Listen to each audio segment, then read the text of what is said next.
tables, or maybe this is like a labor negotiating conference between management and labor and the unions. So I guess I should say the reason I'm here, you should always ask, why is this person standing in front of you? And so you ask for credentials. What is your reason? What are your credentials? And there's an American poet named Ezra Pound who talks about a Rockefeller, one of the richest men in America. If he goes into a bank and he has a check for $1 million, they know he's Nelson Rockefeller, he owns Standard Oil, so they'll give him $1 million for the check. And so the same thing, I think, should be in the case of creative writing or any class you take. You should ask the person teaching the class, what are your credentials? And so I would say that my credential is this book, The Corpse Dream of Petkov, which has been translated. So this is why I'm here, is because of these books. This book, the English version, came out in 1987. And it came out some years after that in paperback, and it remains in print. And the Bulgarian version came out a couple of weeks ago. Who knows how long it will remain in print, but it's in bookshops. It's in Greenwich Books. It's in the Seattle bookshops. On Victorshire, it's already been moved into the history section. I noticed that. It's been moved out of the literature, it's in the history section. And in the university bookshop, it's between two piles of books of some sort.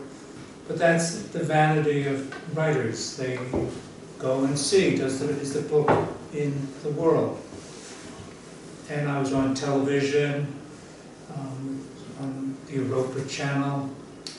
And then Dmitry Konarov has done a review in Kultura, the actual magazine. So that would be a credential that you can check. And so that's the reason I'm here. I guess I did teach creative writing at New York University and also at Rutgers, which is the state university in New Jersey. And what would happen in those classes, they were introductory classes. Students would arrive saying they want to write a book. They want to write prose. I have a master's in English. I didn't get it in creative writing, but I have a master's in English, but it was really about creative writing. It was at a small college in Virginia called Hollins. And the most famous graduate of that college was a woman named Annie Dillard, who published a book about nature called Pilgrim at Tinker Creek. I think it might even exist in Bulgarian. But anyway, it became... It's not but anyway, it became a Pulitzer Prize-winning book. But it began this whole world in which she walked out her back door and realized nature was out behind her house. She lived in a sort of, it wasn't in the woods, but there were fields, and there was a stream, and she realized that's nature. Nature isn't going up to Rila, it's not going and hiking in the mountains. Nature is all around us. So she wrote a book, and it became a Pulitzer Prize-winning book. And she's still alive, and she's published many books since, but it all began with her going out her back door and going down to a thing called Tinker Creek, which means it's a narrow body of moving water, essentially. And then realizing there are things in the water. What are those things? There are plants. And then she started to talk about the seasons, and I knew her from, she was a couple of years younger than me. So I was telling her about the winter. I grew up in a village outside New York City on Long Island called Patchogue. And my parents moved from the city to the country, so my sister and I could have a life in the country. My father took the train into New York City, and he told a story to kids, like maybe your parents told you stories about when you were little children, and he used to tell us about going down to the water, and the bay had frozen, and he saw seagulls trapped in the ice. And he would say, and I took out my knife and I cut off their legs, and we had seagull soup for the winter. And that was, it made us all, a bit frightened, it made us all a little scared, but it was that kind of scariness that I think kids like about. And I even mentioned that when he looked back, he could see the little, the remains of their legs frozen in the ice. And Annie put that into her winter chapter about what happens in the winter. So anyway, the reason I'm even mentioning this is that writing has to begin somewhere. So I guess I published 2 more books after this. One called Going to Patchogue, which is about going to Patchogue. It's about going to a village. I could say, I'm going to write a novel about going to Strajitsa. I don't know where you're from, but Strajitsa is as good as any place in Bulgaria, right? Except there's been an earthquake. Say, I'm going to Strajitsa. So you get on the train, you go to Strajitsa, you get off the train, and you're in Strajitsa. And then the third part of your book is leaving Strajitsa, coming back to the city. And I would tell people, that book got well reviewed for some reason in America, across the country. And I would tell people, well, going to Patchogue, going to Strajitsa, it's just like going to Paris, to Moscow. Same thing, right? You go, you're there, you come back. What's the difference between Strajitsa, Moscow, Paris, London? The only reason we think about Moscow in London or Paris, all those writers have described it. Right? You read Tolstoy, you read Dostoevsky, you read Proust, you read Dickens. So you think you know London, but that isn't going. You now have gone to these places, so you're equal suddenly if you pick a place. You're an expert on that place. I don't know what will happen when you go to Strajitsa or maybe whatever village you want to pick. I just think of that as one of the few villages where I've actually stayed. I went to Varna last week. My children came from America and we went to Varna. And so I could easily imagine writing a novel going to Varna. I took the northern route, and I said it reminds me of traveling in Arizona, except it's all covered with trees. Then you're in Varna, then you come back from Varna, you go to the southern route maybe this time. But that's one sort of book. And then I think there's so many different kinds of books, so maybe I should ask you what brings you here in this afternoon, on a Saturday afternoon. My name is Tom. I don't know, what is your name? My name is Stefan. What brings me here is my interest to learn more about historic writing, okay. Or what this workshop is about. Okay. Do you write yourself? Yeah, of course. I've started writing a book about 40 pages, but it's not published or anything. So,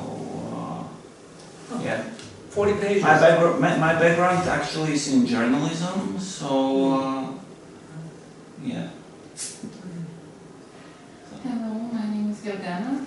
So what brings me here is that I'm interested in writing. I have not written yet, just going to some workshops. but I have studied international relations, so for me history is really interesting. So it's interesting to know more about. What happened at the workshops? I went on, there were small workshops where people without, who are not dedicated to writing, so we were just sitting and we selected a theme, a topic, so everybody wrote, and after that we read what we have written. So it's really interesting because it's spontaneous. So this is the little experience. I've been there to 5 workshops, but it's interesting because you see how you're working on a blank page. Oh, you're putting words on the page. Yeah, so you're a writer. Yeah, maybe. But I don't know. For me, you put some words on the page, right? Actually, it's really interesting for me how to compose. So. But you put some words on the page, right? Did you put words on the page? Yeah. Oh, you're a writer then. Stephanie's put words on the page, right? Mm-hmm. Hello everyone, I'm Alexander, you can call me Alex or musician.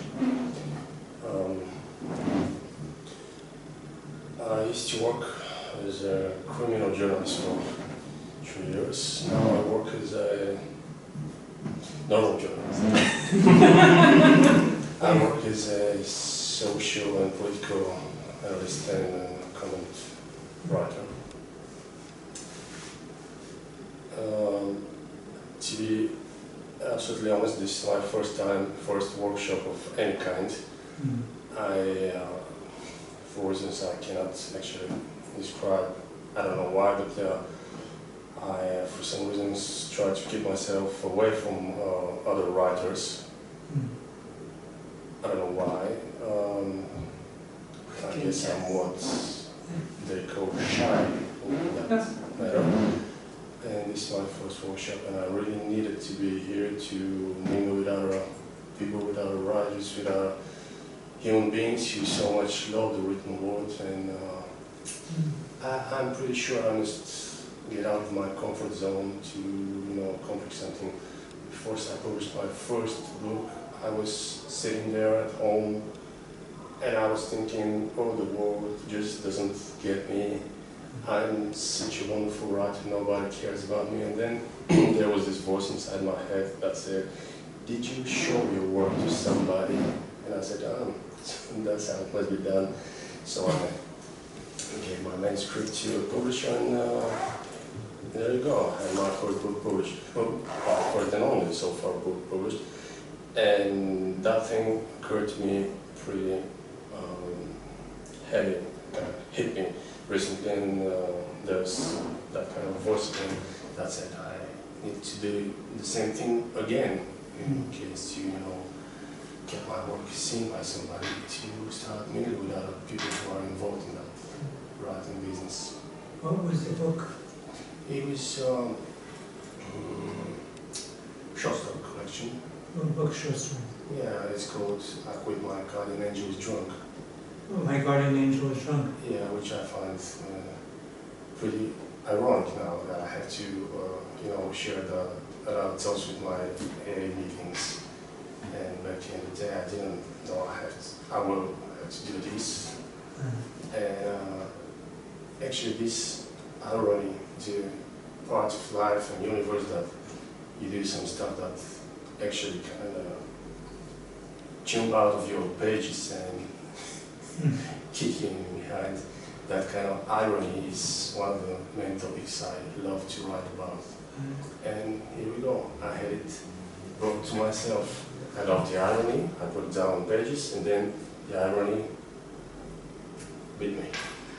So, but when you said you wrote so you covered the courts, report on criminal trials? Yeah. Oh, like a crime reporter? Yeah. But that's a whole new profession since 1990 in Bulgaria, right? Because there was no crime before 1990. Absolutely. I knew that. I remember asking this young lawyer in 1984, you'd have to read about crime in the newspapers. And I said, where? He said, well, that's a state secret, you know. We have everything in Bulgaria. We have bank robberies, rape, murder, embezzlement, car theft. We have everything in Bulgaria. But it wasn't covered, of course. And then in 1990, Bulgaria discovered crime, as if it hadn't happened before. And so that was always blamed on the changes. Suddenly there's crime in Bulgaria. But it had been, but I didn't know about the bank robberies and the drugstore robberies. And he said it was happening all the time in Bulgaria. They had well-armed people holding up banks. And so I said, well, he said, do you think that Bulgaria was heaven of some sort, you know, that was just one of those things I discovered from this man in the 80s, because I remember I was in Bulgaria in '67. At first, that was the first time. And I always realized that like the back walls around people's houses there were pieces of broken glass at the top. So it was to stop people from breaking in to the houses. And around the windows, so people couldn't crawl through the windows. And there were locks on doors and all this. And so you're a writer too, and you've written too, so everyone here is a writer. And so it's always, then the next thing to do is to, I guess, where to begin. And that's what I brought along, some readings here, which, you know, if this was a class, we're going to be here together for 12, 13, for 3 months. I would always start with the idea of, this is something you can take this home and read for yourself. It's from a French writer named Julian Green. And he was someone who I eventually used to go and talk with, but he was, as he said, he was American born, not made. He was born in Paris in 1900. He volunteered for World War I in France and worked as a nurse. And then he lived in Paris. His family came from the south of America, one of the southern states. And he wrote in French, and eventually, many years later, he was a member of the French Academy. But during the Second World War, he left France and went to America, so he had to teach creative writing as a way to support himself. And he published these sort of lectures. You can, there's one, let me pass them around.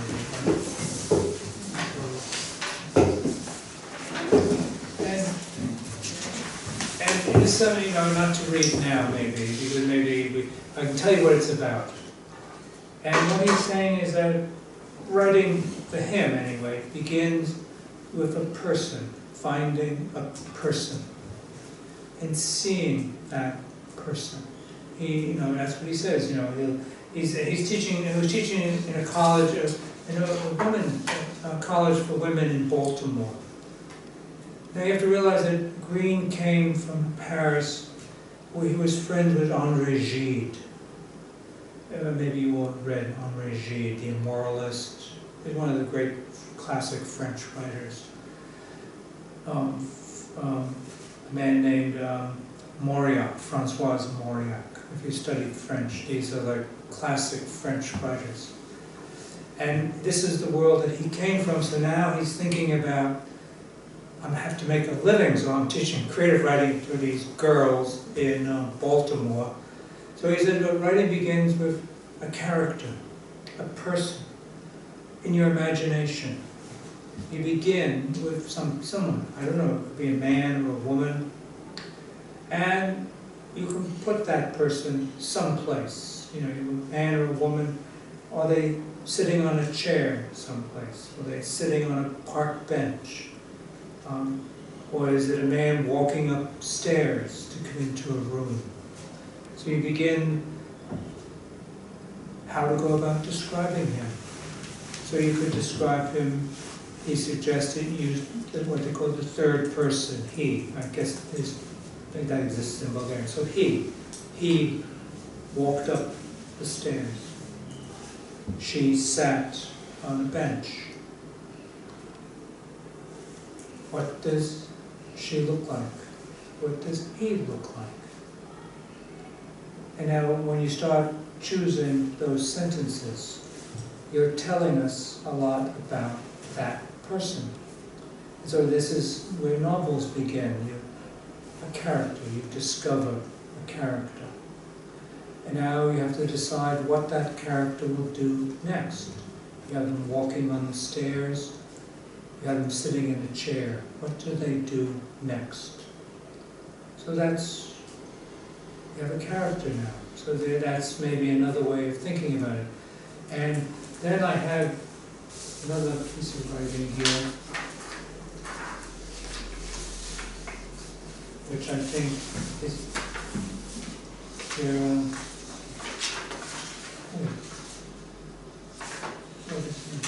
Technical side. Oh, yeah. Yes. And it, I guess you all, have you read the Russian writer Turgenev? Turgenev. He wrote On the Eve, which has a Bulgarian character, right? On the Eve is a Bulgarian character. And he wrote Fathers and Sons. You know, he's part of those classic Russian writers. Tolstoy, Turgenev, Chekhov, Gogol. I mean, this is that world of these great Russian writers. Anyway, this is an American writer named Henry James, who was also alive in the 19th century, and he had met Turgenev in Paris. But he's trying to describe, that's why this little arrow, he's trying to describe Turgenev's incredibly beautiful novel called First Love. And you know, since you're Bulgarian, you probably have access to Russian more easily than I did, but I've read it only in English. But it's about a boy who's 17, and he goes to the countryside. I'll step back.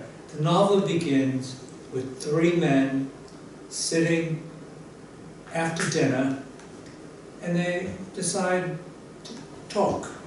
And the question goes up, have you ever had a first love? These 3 men. One man says, I married her. Then another man said, I never had a first love. Then the third says, I had a first love, but I have to write it down. And so that's what the novel becomes. First Love is about an 18-year-old boy, he's 18, who goes to the countryside with his mother and father, and he sees a girl. His mother and father, the father is much younger than the mother, and he meets this girl. And she's very beautiful, but she's surrounded by men, suitors. And I read this novel with kids in New York City. And they come from every color, every nationality. And invariably, almost, students will say, I love this book, Professor. This is the best novel I've ever read. It's so beautiful. I really understand what the boy is going through. Now, I'm talking to someone from African American, if you want to say, or maybe from Africa. Sometimes they come, you know, white Americans, sometimes in the Middle East, and they're all telling me that I understand this novel perfectly. It's all about, and then I always ask them the question, but did you notice in the novel, when the boy wakes up in the morning, there's a servant sleeping on the floor next to him. So he has to step over the servant. I said, when you woke up this morning, Raoul, Sergei, did you step over your servant to come off to this college? And so they look at me, and so something happens. So obviously, a book that's 150 years old can be read by urban New York City kids, because they identify with the feelings. And I think that's why those three men talking, the guy who said, I have to go home and write about it, because he's had this thing happen to him. So he tells the story, but it's a man now, older man, describing himself at 18. So that makes the novel, that's how it's able, because if you try to write, if you've had a first love, I still have my first love, Melinda, I carry her around many years later, still in my head. Maybe you didn't. But you have these things that happen to you, but now that you're a bit older, you're looking back at your 16-year-old self, or your 14-year-old self, or whatever. Now you have distance, and you're looking at that person. So now that begins the next thing about writing, is describing feelings, finding words for feelings. That's what the job of a writer is finding words for feelings. And, like if you're doing criminal reporting, you report what goes on in the process, the legal stuff. And then, do you dare to talk to this person? Maybe he's been convicted of killing his whole family or whatever it is. What does he say? How do you respond? What sort of words does this person use? But anyway, that's always the problem of writing, is finding words for feelings. And then you say, well, I feel sad, but that doesn't tell you much about anything about sadness. Or I'm really happy today. But how to find words for happiness? What makes you happy? Trying to be specific about that. So that, so these are then are like two ways of thinking about what you need in a book. Somehow you need, character. So then so that's what happened. I said, okay, boys and girls, whatever, go home and come back with a description of a character. So what would happen then, we'd go around the room and listen to these characters. So now we have a whole room filled with characters. So then kids say, well, when are we going to get to this novel writing or this stuff? And I said, well, of course you can write about this character. And then I said, well, maybe let's think about writing another description. And this time we'll describe a second character, but it should be of the same gender. So if you wrote about a girl, you now have to write about a second girl. If you wrote about a boy, you have to write about a second boy. Now I well know that it's possible for men to be involved with men and women to be involved in women. But what I was trying to, and that can happen, I know now with many different types of people take classes like this. But I thought it's interesting, so you don't instantly, in the usual sense, write, if you've been writing about a man, and you write about a girl, most likely it's going to be about a love story or some sort of friendship you yourself had. So maybe to postpone that story, we could then write the idea now so I'd be more interested, you read about that man coming up the stairs. Maybe a woman could be going down the stairs or doing something again. So now you use the same pronoun. You find a way to differentiate character 1 from character 2. They don't have to know each other, but you're simply describing characters. And so after the second class, now there's, instead of, say, 3 stories, 3 characters in the class, we now have 6 characters if we use this rule. 6 characters. So then I thought, let's try to then have another way. Now we should create a character of the opposite gender. So at this time, since we use the third person pronoun, I don't know if you can do this in Bulgarian, can you use the second person pronoun to describe a person? You are walking down the street. You are doing this. You are doing this. And you're using another pronoun, gender. As opposed to the he or she, you can use another gender. So now you start to see that language has many different approaches to the character. You have, now how do you indicate the gender of that person? So now you have 3 characters in your, now we're up to 9 characters in the room.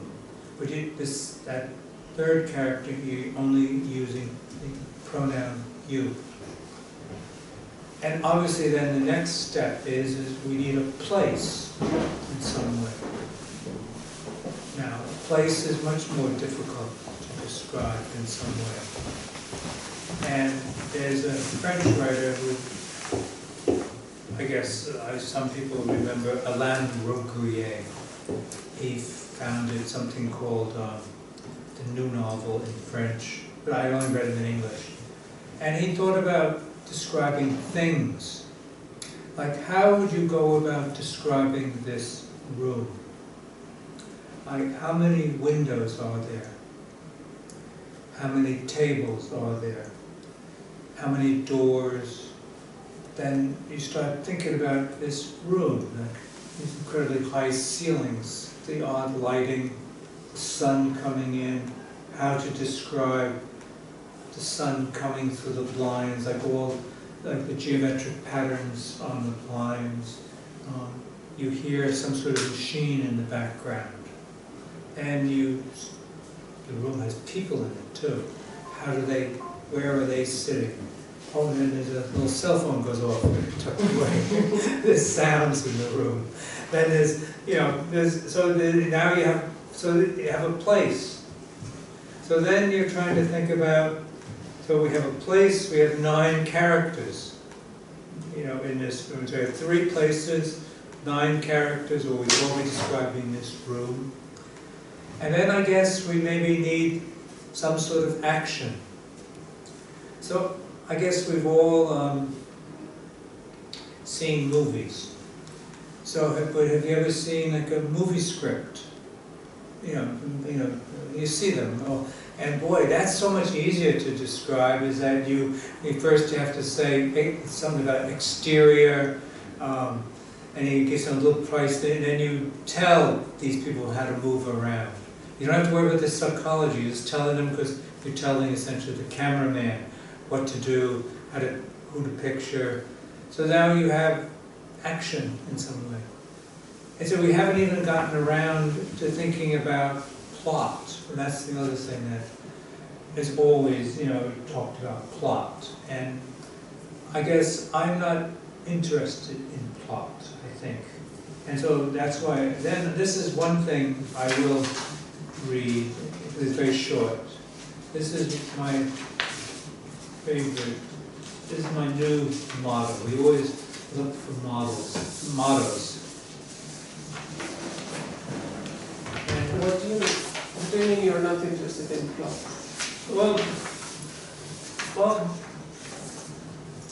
Well, I guess what I'm interested in, so far we've been talking about page, words on the page. Now there are two types of novels in this world. There's a novel about what happened next, who did it, who didn't do it, why didn't they do it, etc.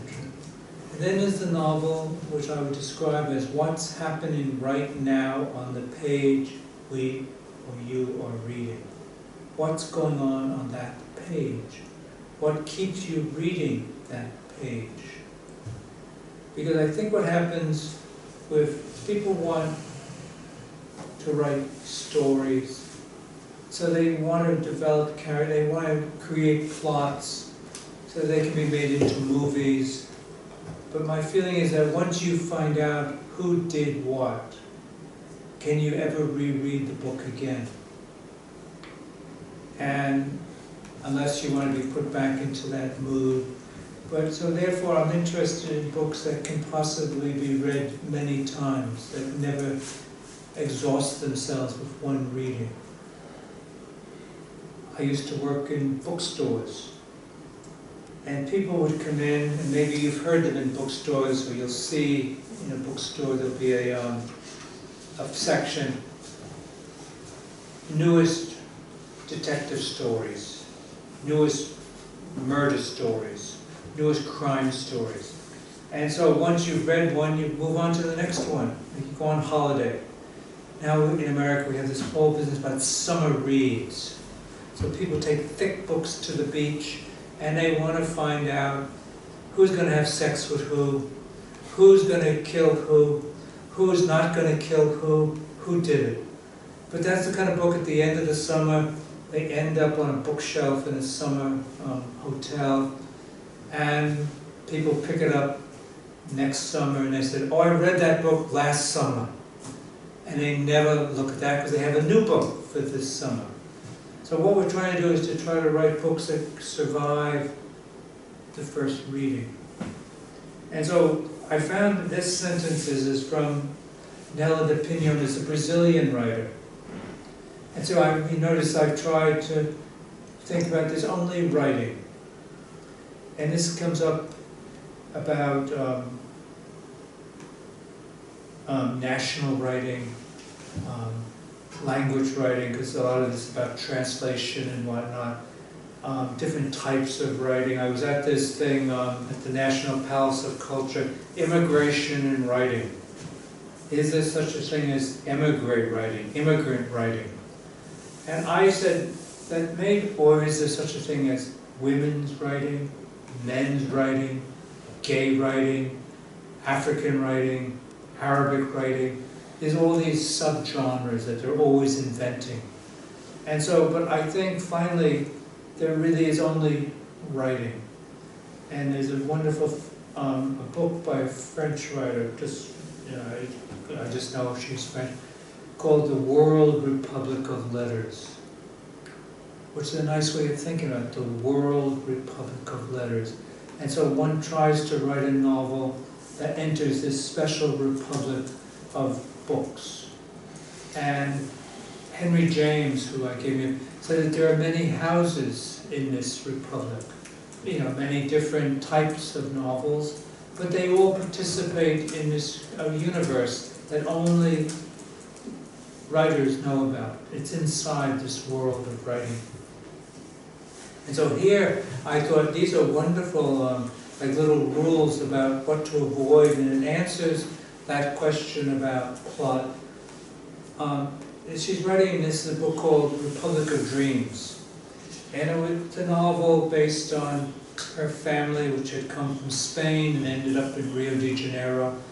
I think there's even a Bulgarian connection, because isn't one of the presidents or prime ministers of Brazil was originally from, I think, a bit of a crook too. Didn't she have problems? We don't know what? One of a crook, a bit of a... Yeah, there was a Bulgarian... Dilma Rousseff. What? Dilma Rousseff. Dilma Rousseff, yeah. Anyway, Brazil, like the United States, it was settled by people from other countries. There were a lot of Germans, Chinese, Japanese, Bulgarians. Depending on which boat you got on, in a way, that's what it probably came down to. And I don't know how his family got to Brazil, but anyway, Nelida is writing, her family came from Galicia in Spain. And that's the Celtic part of Spain, and she says it's the same place where Fidel Castro's family comes from, where Sailor, one Spanish writer who got the Nobel Prize, came from, and another Spanish writer who I like a great deal, Julian Rios, comes from Galicia. And anyway, in this book, she creates the character of the founder of the family. And I love the way she finds words for him. On the pretext of speaking of himself, had chosen to follow the path of imagination. And always with the exemplary lack of respect for chronological order or sequences. Because usually when someone, describes their life, they want them to begin from birth to death. And But is that how you think about your life? You know, none of us in this room remember our birth. None of us have experienced our death yet. But if I asked you, what was the most important event in your life? You would say something. But then I'd say, well, what came before that? And you say, well, I don't know. What came after? Oh yeah. But now you have two things, or three. So in what order are you going to tell your life story? Why should you start from birth to death? You can move it around in any way you want. You're in charge of that. So that's why it says, with an exemplary lack of respect. Now this is the more difficult thing. After all, and I repeat once again, to whom do I owe fidelity? Nobody owes fidelity to life. It confuses us and encumbers us from one end to the other. And maybe, you know, it's hard that I'm at it, and even in English, this is a complex sentence. Probably even more, not maybe I'm sure it's complex in Portuguese. But what it says here is that just because life has a beginning and an end, should books have a beginning and an end? And so this is what, or it should always be told in a special order. Why can't it be told in any order you want? You know, if you think constantly, oh, you have to have, it has to start on the 1st of January and go to the 31st of December. Why? You know, that's an awful burden to try to keep being just aware of day after day. Maybe there's other ways of ordering a book. But that's for you to decide as a writer. You decide all these things. Like, you can go to workshops and people endlessly give you advice, but you have to come home and you face the blank piece of paper or the TV or the screen. You decide what to put there. But that's hard to say. So who am I to say? You know, but who else is there to do it? If you want to write, that begins with the blank page. And that's, I really believe that, you know, and there's no other way to describe this whole process. And so I guess, you know, we're sitting here, you know, five of us, you know, hopefully the five of us will leave here with thinking about 5 different things I want to do. Maybe you'll stay in touch, maybe you'll find out something about what the other person is doing. And, you know, we live in very isolated lives. You know, when you mentioned about getting out of the house, how to meet people, how to talk. Like when I was in Sofia the first time, it now dates me, there used to be a cafe, the Bambuka.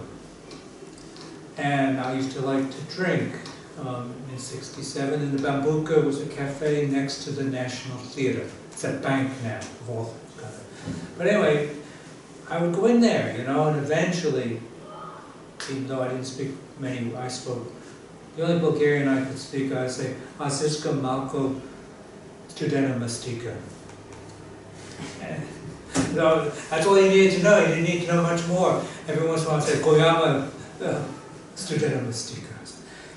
But then gradually, you know, people were curious. This is even during the communism. Maybe that was the one place. But the idea of finding some place where it's congenial. There was no music going on in the background. People were forced to entertain each other. Before I came to Bulgaria, I'd been living in Dublin. And I remember going into a pub, and I brought along a newspaper. This is now like 11 o'clock in the morning. Everyone is now on to the second pint of Guinness, and I'm reading the newspaper. And this woman says, "What are you reading in the newspaper? You're a typical selfish American.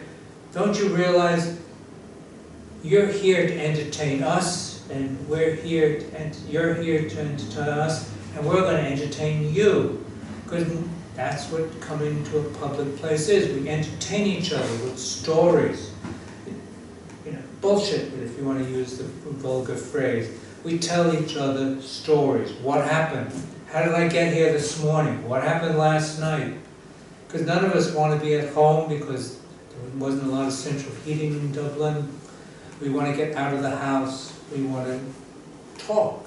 And people talk nonsense. But sometimes the nonsense is a way we amuse each other. And so these are just, you have to start someplace always. And we live in a world that's even more isolated now than it's ever been before. That we have all the cell phones are out. Usually everyone has them tucked away.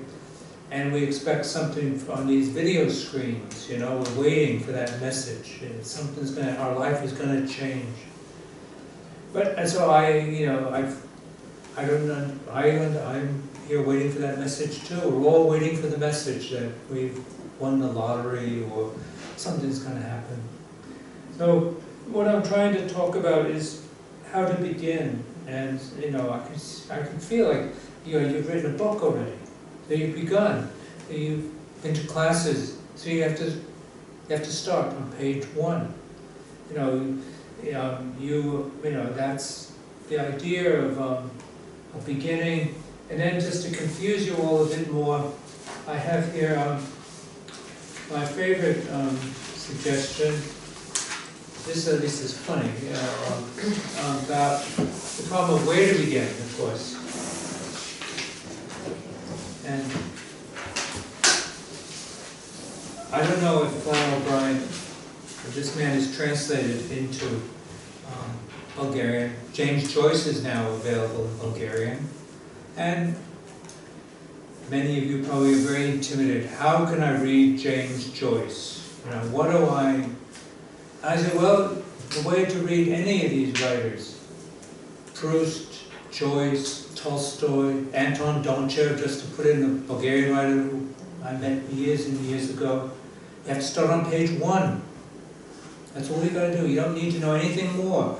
You pick up Ulysses by James Joyce. It's in Bulgarian or in English. You begin on page 1. You might have to look up some words, maybe place names. But with the cell phone, everything's available now. You don't have any doubts about. Every bit of factual information is available with the cell phone, with Google. You run into a name. You don't have to be stupid anymore. I tell my students this. So we're reading a short story, and a name shows up, Garbo. G-A-R-B-O. Because the character imagined his mother is like Garbo. Now, I could tell you to go open up Google and you put in Garbo, and suddenly you would discover that she was an actress from Scandinavia, and at one time she was thought the most beautiful woman in the world. She was popular all across Europe. Every country in Europe knew who Garbo was. And this boy is imagining that his mother is Garbo. And now I tell my students, well, why not look it up? You have cell phones. People didn't have cell phones.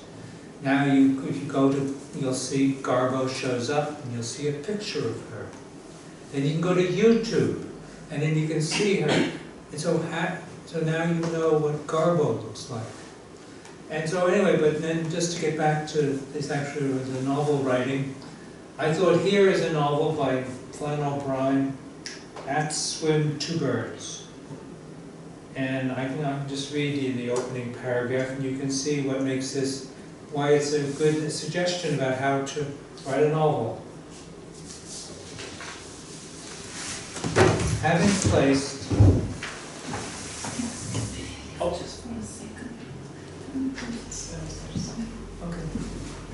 Having placed in my mouth sufficient bread for 3 minutes chewing, I withdrew my powers of sensual perception and retired into the privacy of my mind, my eyes and face assuming a vacant and preoccupied expression. I reflected, I've heard this already today, on the subject of my spare time literary activities. one beginning and one ending for a book was a thing I did not agree with. A good book may have 3 openings, entirely dissimilar and interrelated only in the prescience of the author, or, for the matter, 100 times as many endings. So now he proceeds to give 3 openings for his novel. So already that breaks a convention. Isn't it boring that most novels you pick up, you start reading, and within the first paragraph you're stuck with this gang that you're going to now read about? Wouldn't it be much better in paragraph 2 to have a whole other set of characters to be thinking about? Then in paragraph 3 you get another set of characters.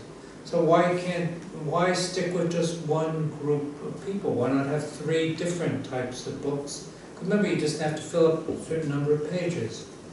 And in the novel, what he's writing here, it's about him and the uncle first.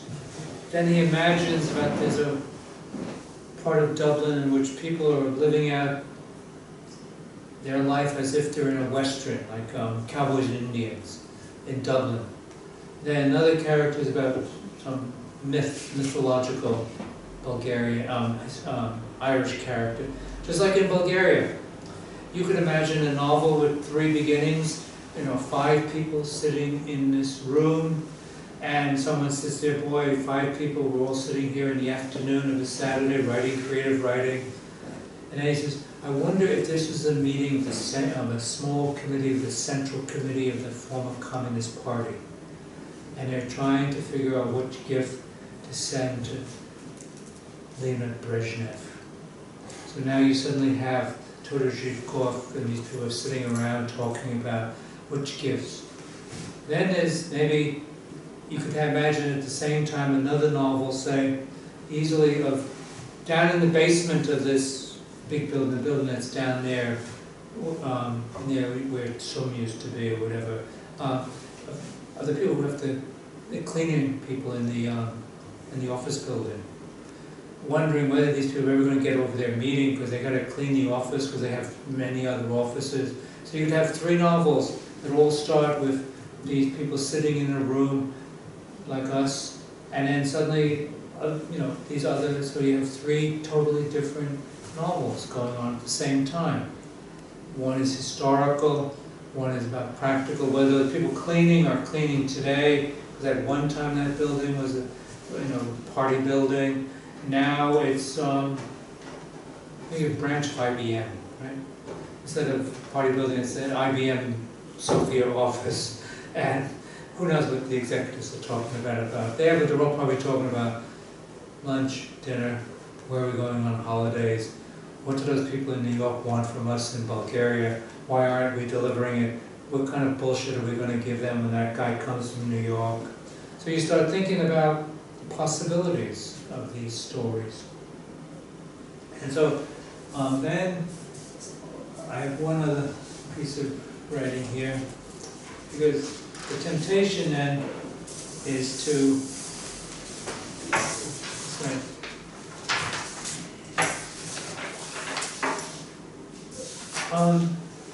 William Carlos Williams was a poet. He's part of the family is Hispanic, you can see the Carlos. But he's known for writing very short little poems, but also book-length poems. One called Patterson, which is a sort of town in New Jersey, but he tries to imagine the town. I thought a wonderful novel, because I've stopped in this place, Targovishte. Does anyone know that name? You ever stopped in Targovishte? Yeah. Oh, you've been there? I've been there. Because a man I met in 1984 was eventually running for office, and that was the district that he got stuck to try to win for the Sitis, Targovishte. So we went to Targovishte, I went along, and I actually, twice this stay in Bulgaria, I've stopped right near Târgoviște at a fish restaurant. And we were driving on the northern route to Varna. You suddenly come upon a mountain, a big, huge green field, and there's a lake, and there's a little restaurant. And this time, I don't think the fish factory was working, but they were still serving kebabchita and Coca-Cola and beer. But it's one of the most beautiful. So we didn't drive into Târgoviște, but I thought, what a wonderful book to write. Write a whole novel about Târgoviște. Because I think it looks like one of these towns that something happened and it's not happening anymore. And there's a lot of, I drove a little bit, there's a lot of used cars there. The roads seem okay, but I don't know what's there. But I could well imagine, everyone can write a novel about Sofia, everyone can write about Plovdiv, they can write about all these big famous places. But surely there's plenty of towns that have no one who's described their worlds there, Maybe that's something again. But anyway, the reason then for the William Carlos Williams, he discovered this town, Patterson, and he takes, in his book, he goes all the way back to prehistoric time, up through various years. And here he's talking about the temptation to be interested in the grand causes. We're surrounded by causes. And, like the wars in Syria, the wars in Africa, the terrible situations in so many countries. Why aren't we writing about these things? Why aren't we concerned about these things? And then finally, I think Williams is saying, well, what good does it do to suddenly decide to be writing about that when you have so many more things that are close at hand that will then possibly keep, creates other ways of being in some way. But it's a way to get around this whole business of what is the purpose of writing. Because it's, during the communist times, you were supposed to celebrate the working class, all of that stuff. But now you're stuck in this other world, or in this other world, is the only reason to write to make money. I would suggest that it's probably better, if that's your goal of writing, it's probably better to try to get a job in finance. You get a lot more money, much more satisfying. Because to write for money is, it's it. There's nothing wrong with it. But finally, it's even more frustrating than just writing. And that it's totally arbitrary. There's no reason, rhyme, or reason why. Like there's a writer named James Patterson in America. You might see his books. I see his books are all translated into Bulgarian for some reason. But he publishes 7 or 8 books a year. But now he shares the writing, puts his name on them, and someone else writes the book for him. Robert Ludlum, Ian Fleming, they've been dead for years, but they still publish books, and there's always a little, an author underneath, Robert Ludlum, and who actually wrote Robert Ludlum's novels. So that's something that's one of the awful aspects of publishing. And I guess, this maybe is more esoteric about what I'm trying to warn you against. So then I could talk a little bit maybe about the reason I'm here, about the corpse to invent Petkov, because finally maybe that's the most helpful way of helping anyone to begin writing, is I actually, there's going to be an interview that's going to be in Kultura, I think, in September or October. And Dmitry Kanarov asked me, could you, he gave me some questions. And the basic question is that, how'd you end up writing The Corpse to Invent Petkov? And it all begins, I guess I could say, I got off the train in Sofia in 1967. And I started walking up Risto Botev Boulevard, which I didn't know was Risto Botev Boulevard. And I had a map that had been carefully translated from the Cyrillic alphabet to the Latin alphabet, so that This was the genius of the Bulgarian tourist office in London, of course, you know, why they would transliterate the book.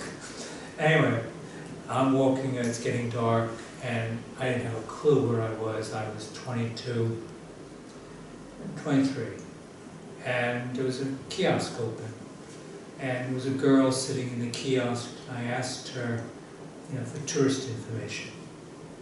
And she said, I speak English a little. And we went to, now the Balkan Hotel, which was on Pashtat Lenin, now it's on Pashtat something else. And they didn't even let us into the hotel, because I always wanted to know about the Studentski Dome, and they said everything's closed. So she said, come and stay with us in Nadezhda.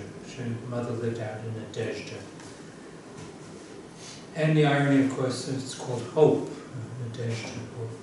So anyway, I won't go through the whole rigmarole of getting married, getting arrested, all that. But anyway, we went to Ireland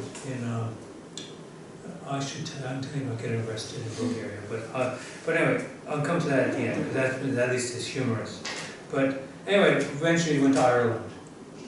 And in the summer of that, in '68, they used to have these world peace conferences here in Sofia, where the youth of the world would come together and be in favor of peace. And this one was born in Sofia. So Lilia, that was the woman I married, her mother found the Irish delegation and gave to them lokanka, sausage, Bulgarian sausages, and to take to her daughter in Dublin. You know, we didn't know this, but we got a call from a man named Michael O'Riordan, it says at the beginning of the book, who was head of the Irish Communist Party, which was a tiny little organization. He was a bus driver. So that's how successful the Irish Communist Party was. He had to support himself by driving a bus. But he still got invited to Moscow. He was part of the Communist International and all the rest of that. So anyway, he said, my son met your mother-in-law, and something happened in Dublin. Could you come over to visit me? So Lily and I went to see. He lived in just an ordinary suburban house. And Michael was telling us that it's very embarrassing. My son, the son of a revolutionary, lost the lokanka to British customs. He didn't hide it. He didn't keep it from them. So I have, we don't have the sausage for you. And so we looked at him and, what to make of this. He said, but I have this book. It's the only book in my library, and I want to give it to you because it's about Bulgaria. It's called Dimitrov Wastes No Bullets. I guess you all know who Georgy Dimitrov is, so I don't have to explain. But anyway, this is this title, Dimitrov Wastes No Bullets. And as we were going home, I opened it and realized it was a fierce anti-communist book. It was about the show trial of Nicola Petkov,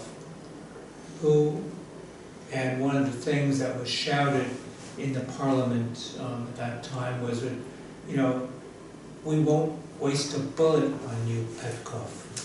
So that's what the title comes, Dimitrov Wastes No Bullets, because what they meant, they were going to hang him. And so that seemed like a strange gift from the head of the Irish Communist Party, but anyway, that set the seed for then. We eventually went to America, and I won't tell you about the whole saga. We went to America, and the one advantage then is that there were very few Bulgarians in America, and eventually, people can smell each other, I guess. And Lilia didn't really want to know Bulgarians because, maybe for whatever reason, but we did meet Bulgarians, and eventually this led to meeting the nephew of Nicola Petkov, who was now very old. And I told him about having gotten this book about his uncle. And then gradually the idea came. I had been writing, I published a couple of little stories. I had one story, like everyone here. I don't know if you published anything that can stay like school magazines. You write in school. Yeah. You write like a school magazine. Well, that's what I did. You know. In high school. In university. No, what about in high school? In high school, no. There are no magazines. And that's what, didn't you have like a student newspaper in high school? Student newspaper. Oh, student, okay. Oh, that's how I began writing. Never heard of those. No, but I studied abroad, so here maybe not in Bulgaria. Yeah. Well, anyway, in America, they had student newspapers. And usually they were always about sports. People came to the school, and I was in love with this girl, Melinda. And I started thinking about her, and I couldn't talk to her. She was too beautiful, and whatever, you know, just, 16, 17 years old. So I wrote a short story about a boy, me of course, in World War I, towards the end of the war, dreaming about a girl back home. And of course, the boy gets killed in the story, but the last thoughts are about Melinda, and he dies on November 6, 1918. So this friend of mine, people didn't want to write for newspapers, but I gave him this story. He says, "Oh, I'll put it in, I'll fill up a whole page, don't worry about it." So they put it in the student newspaper, but she didn't come over to me, or I couldn't show it to her. And so I said, well, maybe I'll write another story, but I'll tell it now from her point of view. So I wrote about Melinda going down to the train, waiting for the boy to come home, and he doesn't come. And so now she goes home crying that her Joey didn't come home. So well, anyway, I now was a published writer. And I think that even got me into university. Because you have to, you present yourself, you have your grades, and extracurricular activities. So I published a short story in the student newspaper. So it helped in that. And I didn't know that, but anyway. Some years later, I did finally meet Melinda. We went out for a whole summer together. And she said, "How did you know my birthday?" And that's how she admitted that she had read the story, because I said, I don't know, what's your birthday? November 6th. So that's how I knew you. You died on November 6th in that story, and that's my birthday. And she never told me that until now, two years later. So anyway, now I look back and realize that how many kids who are 16, 17 are writing stories, and now it's published. And I flatter myself by saying that I'm just like Dante and Petrarch. If you read the life of Dante, he began, remember he has Beatrice, who's showing him, isn't she? She shows up in the Divine Comedy. Petrarch, the other great Italian writer, has Laura, all the sonnets to her. So that's one of the best reason of all to write, is because we can't talk to somebody. And then in college, there was a student magazine, and in my 7th grade, when I guess we were all, so that's like 13 maybe, this teacher died. I don't know if that's ever happened to you. A teacher in high school and school dies during the school year, and the principal has to come in and explain. In this case, Miss Gorman won't be coming to class today because it seems that she died. After I graduated from school, I learned that one of the teachers had died, but not during the school year. Yeah, this happened in the school year, and I was at a Catholic school, so we all had to go to the funeral of the teacher, we had to go to the cemetery, we all had to go to the funeral parlor to look at her in the casket. And when I got to college, where to write. So that was the most important thing that happened to me, is that my teacher, 7th grade teacher, had died. So I wrote a short story about the 7th grade teacher dying. But even that was ironic, because this was a teacher, she didn't hit anybody. She didn't throw anybody out of class or any of that kind of stuff that teachers do. Didn't send them to the director or the principal. She had us write sentences as punishment. And she had a sentence, and I'll say it very slowly because it's how I taught myself how to spell a word. the sentence she had people write like 25 times, 50 times, 100 times, 500 times, depending on the offense, was obedience is the virtue that disposes us to do the will of our superiors. In other words, obedience is the virtue that tells us we have to do what the boss says. 500 times. So, of course, we all heard about the teacher dying. So I still remember these classmates of mine saying, God, thank God she died, I don't have to do the obediences. One guy said, 500 obedience, I don't have to do them, thank God she died. So there was that mixed message, you know, God, it's sad, your teacher dies, and all. But anyway, good riddance, we didn't have to do the appendix. So plus it was towards the end of the semester. But that was an event, and I had a story. So now I have 2 stories, 3 stories published. I'm a published writer. So even if you only wrote a student newspaper, you are a writer. Like you look at Proust, you look at Joyce, you look at every writer, they all had these stories published. And sometimes they're a bit embarrassing, but no, they're stories. They exist. They didn't exist before you wrote that story. For whatever reason, they exist, and so that's your claim to being a writer. So that's what I'm really trying to talk about here, is about, I mean, we do live, you know, in the absolute isolation, and it's just that beginning. And so then, you know, what happened, of course, now you can see there's a sort of morbid strain in me. So then, of course, you know, when I read like the transcripts of the trial of Petkov, which communists were very proud of this. They published the trial's transcripts in every major language, and you can look it up in a library. So I could read the trial, and then, you know, there was, you know, the understanding about hanging. And so I guess, you know, the thing is that that's the most important thing I knew about Petkov. I didn't know lots about agrarian politics. I knew vaguely about communism and all, but I knew that Nicola Petkov had been hanged. So it's not that hard to try to move to the next step, which is how to describe the hanging. And so that's what the book begins with, I, Nicola Petkov. So I wrote from the first person. Why can't I write from him? Who's going to tell me I can't write from that point of view? I have as much right to write about this as you do. You can pick any character in history, you can write in their name. They don't have a copyright on their name, so you start beginning.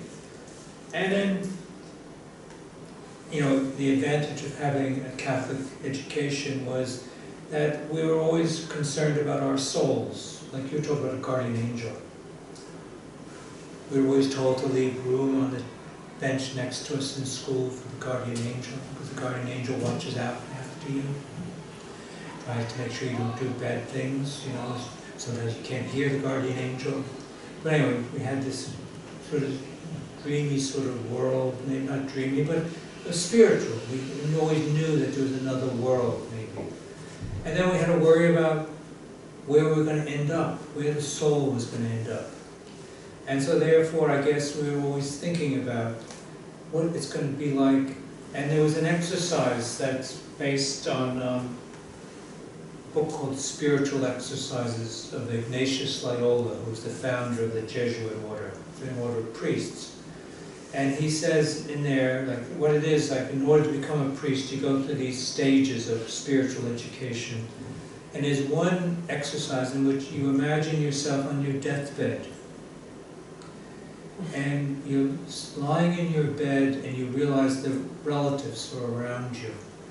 Maybe your husband or your wife, your children, your relatives, strangers, friends. What are they thinking about? How much money am I going to get? God, I hope he really suffers. He's such a son of a bitch. You know, look at him there. I'm not dying. You know, you go try to imagine what they're all thinking about you. So that's how you put yourself into the. It's suggesting to put yourself into another place. And so there's the creation of. And the idea of Loyola is to realize that life is finite. We only go through it once. and we are accountable, if only to ourselves. And so that's how one then persists. And then, of course, that would be a very short book. It's only a certain number of minutes that he's being hanged, and they didn't break his neck, so boy, that book is over pretty quickly. So then one thinks about, what more do I know? And since, that very first page, okay, well, he's hanging there. Т.нар, for instance, I've mentioned it, he's trying to write the biography of Georgy Markov. Does everyone know Georgy, the Bulgarian, the umbrella killing? Do we know anything more than that? Or is that all he's known for? He's got himself killed. And not even by an umbrella. An umbrella got dropped. Well, we know, of course, I'm being ironic. He was murdered by the security Bulgarians because he wrote essays and talks. He described just how sleazy Todorozhevkov and these people were.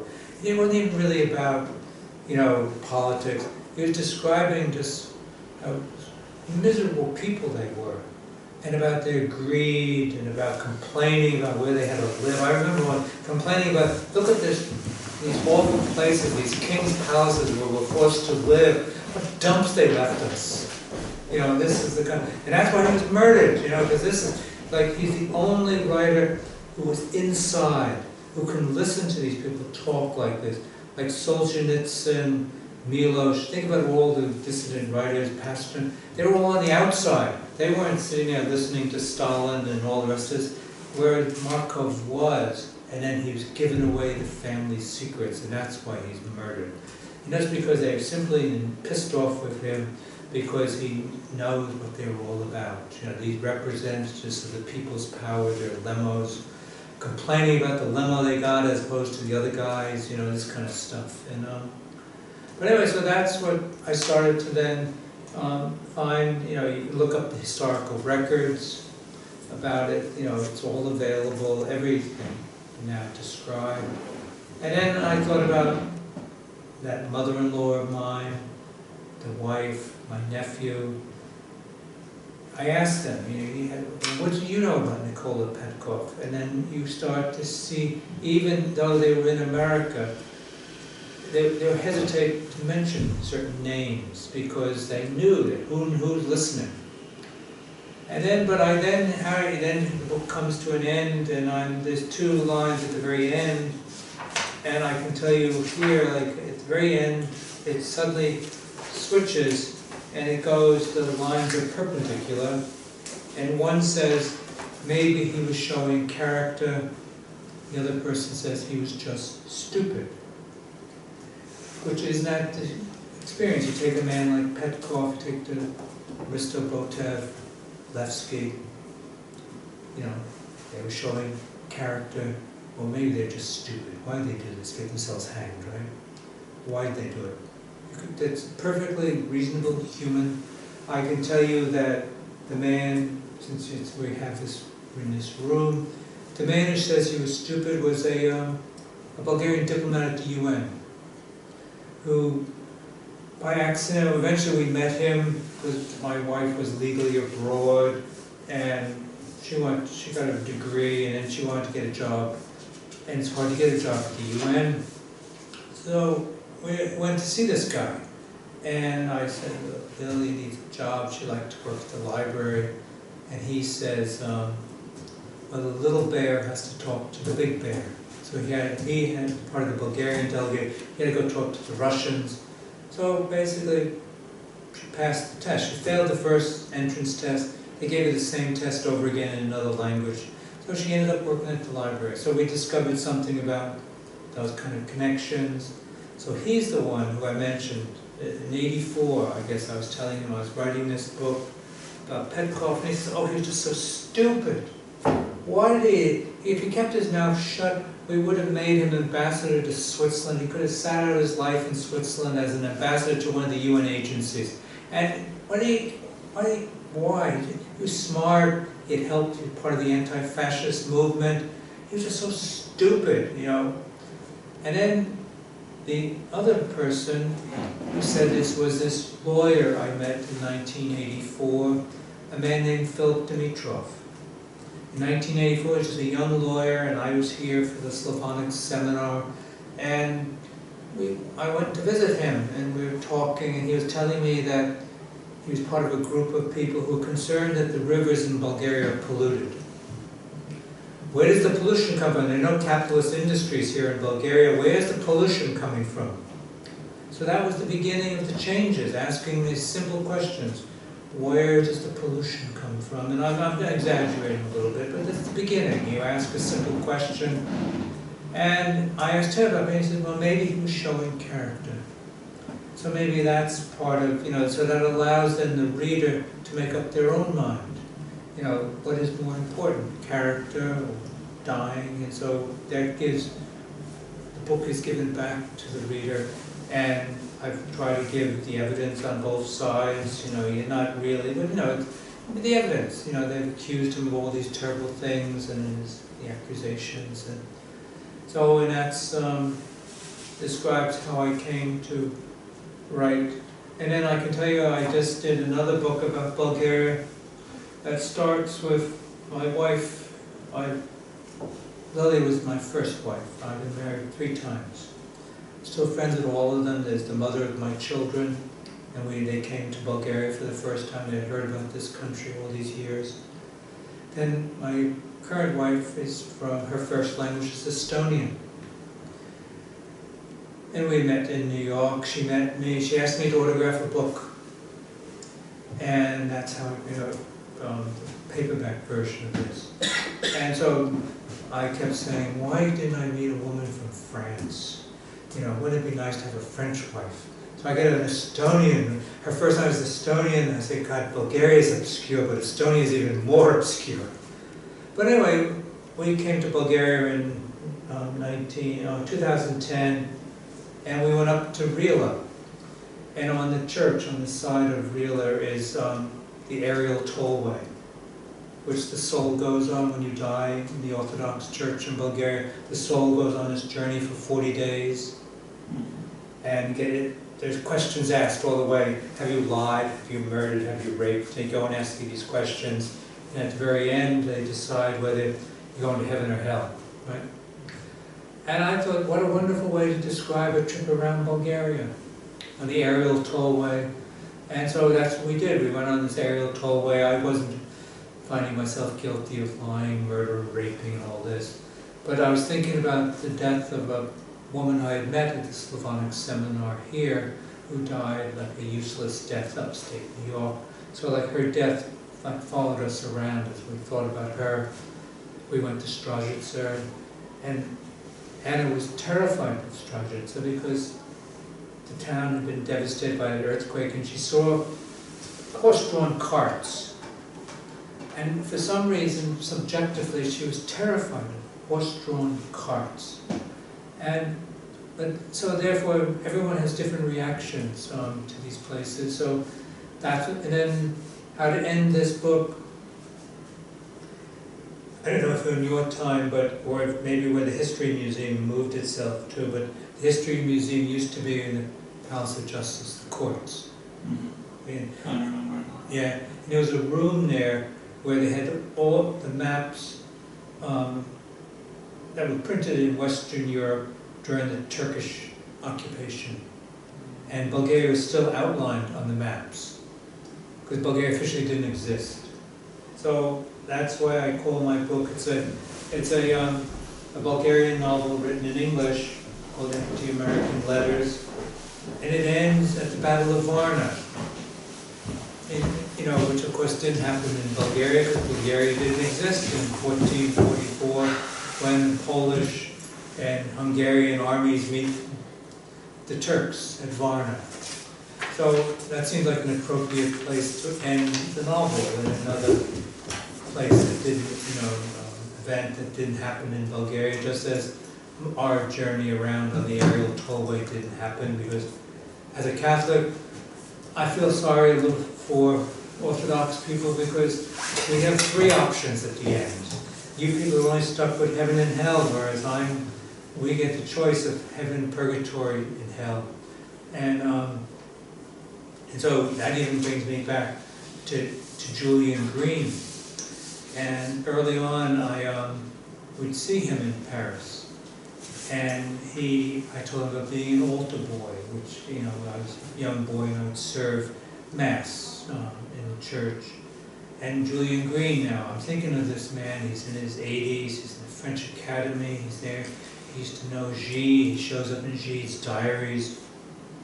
He's in the Pleiade edition. And he says, oh, how I envy you, I converted too late. Because he didn't have my Catholic boyhood, whereas he came to it as a sort of a late teenager, actually. So I asked him, of course, just as this whole conversation is about the corpus event, I said, Julian, what do you have to look forward to? And he was 87 then. He says, we have purgatory. And I said, I'm pretty sure I'm not going to heaven because, like everyone, I'm flawed, I have problems. But I'm pretty sure I haven't committed the sin of despair and presumption. And so purgatory is where you deny the presence of God. So anyway, that's why I thought, you know, that's how to bring the book, this little conversation right back to Julian Green at the beginning, is that you have to start with that character. Or you could be perverse and start with a place, but you have to start someplace. And that's what I would hope that maybe this would lead you to start writing. And I'm going to be here again at the end of next week, maybe. I can come by if you want to come by and chat. I'll be here. You want to show me something, or you can send me something on the computer and I can read it, since everyone likes to type on computers. I can give you my email. And what happened to? If it's in English. Yeah, I guess I have to. I can send it all to Jana, and she can translate everything from Bulgarian to English. Until what time are you here if we drop by? Next week. Next week. Yeah, what day should I come Well, up? I guess we can also set up a time that is convenient for everyone. Would 6 o'clock be okay? 6 o'clock. Yeah, because a friend is coming from England, which is getting here about in the afternoon, early afternoon, so I just take the... I mean, we can move that for during the week as well, after working hours, instead of Saturday. Whatever you want to do, I'm here, I'm not going anywhere. Yeah. I'm here the whole week, then it's an English friend is coming. And so I'm not going anywhere for the next, till 6. Yeah, so pretty much it can drop by anytime. Yeah, well... No. No, I won't be... Why don't you can send... I'll give you my email address. Okay. And then maybe send it also to Jana. To you. Or you can send to mine and just... Yeah, because I'm traveling on Thursday and I won't come back until next week. Where are you traveling to? To Spain, to Barcelona. Really? Yeah. Why? Over the weekends. What? To see my brother who is there. He's living in Barcelona. Actually, this English friend of mine was here, 2 weeks ago. They have an apartment in Barcelona. They're English. They don't speak Spanish very well. But there's bars. Every night they go to a different bar. Yeah. It is very famous with that. Barcelona, yeah. Yeah, and you don't speak Spanish very much, I've heard there. Yeah. And are you around? Are you going traveling anywhere? Or? No, I'm stuck here. Actually, I work nearby. Oh, yeah. So you're writing then now? Yeah, I do that for a living. But what I'm writing kind of resembles essays of a sort, but through the prism of the everyday life, like if something that says political or social happens, and I'm there to put it down on paper. Well, it's not on paper because I work for a website, news website. They pay you? Yeah. Well, pay? Oh, that's even better. Oh, they pay. That's it's like a real daytime job. But it has almost nothing to do with fiction writing that I'm in love with. My fiction writing is like I'm doing it for myself at this point. I have a book project, but that doesn't mean anything in Bulgaria especially. And I'm trying because I'm lucky to say I have very understanding editors and bosses, so they don't mind me trying new things, improvising, trying different styles and approaches to my writing, like mixing a little bit fiction with reality, like a little bit Gozo, if you look. There was that journalist Tom Wolfe, the New Journalism, in which they were Norman Mailer. Like these were very popular in the late 60s, early 70s in America, where Tom Wolfe is describing one of the space launches. And he's also writing about the Kool-Aid acid test of Ken Kesey traveling across America, consuming LSD and things like that. But it's like participatory journalism. And Norman Mailer writing about My Executioner's Song, about this man who's going to be executed in Utah, I guess it is. But anyway, that's very. What continues on is that there's no reason to exclude the reporter from the stories. That's what happens. You're there, and I think I don't know what was the most recent story you wrote? The most recent story. Well, lately I tried to do this thing because I find it very interesting for myself to write a mixture of issues. Like for example, the last thing I wrote yesterday was a mixture of these few components: Brexit and Boris Johnson. What was it again? Brexit and Boris Johnson on one hand. Oh, Boris Johnson. Yeah, and Tolly Zhivkov on the other hand. Okay. And I named my material, I named it, It Was Better during Tolly Zhivkov's time, And I opened with a quote from Stephen Hawking, the astrophysicist, who says in an interview 3 years ago that humankind is still very greedy and stupid, and will eventually be the reason for the humankind to extend to existing.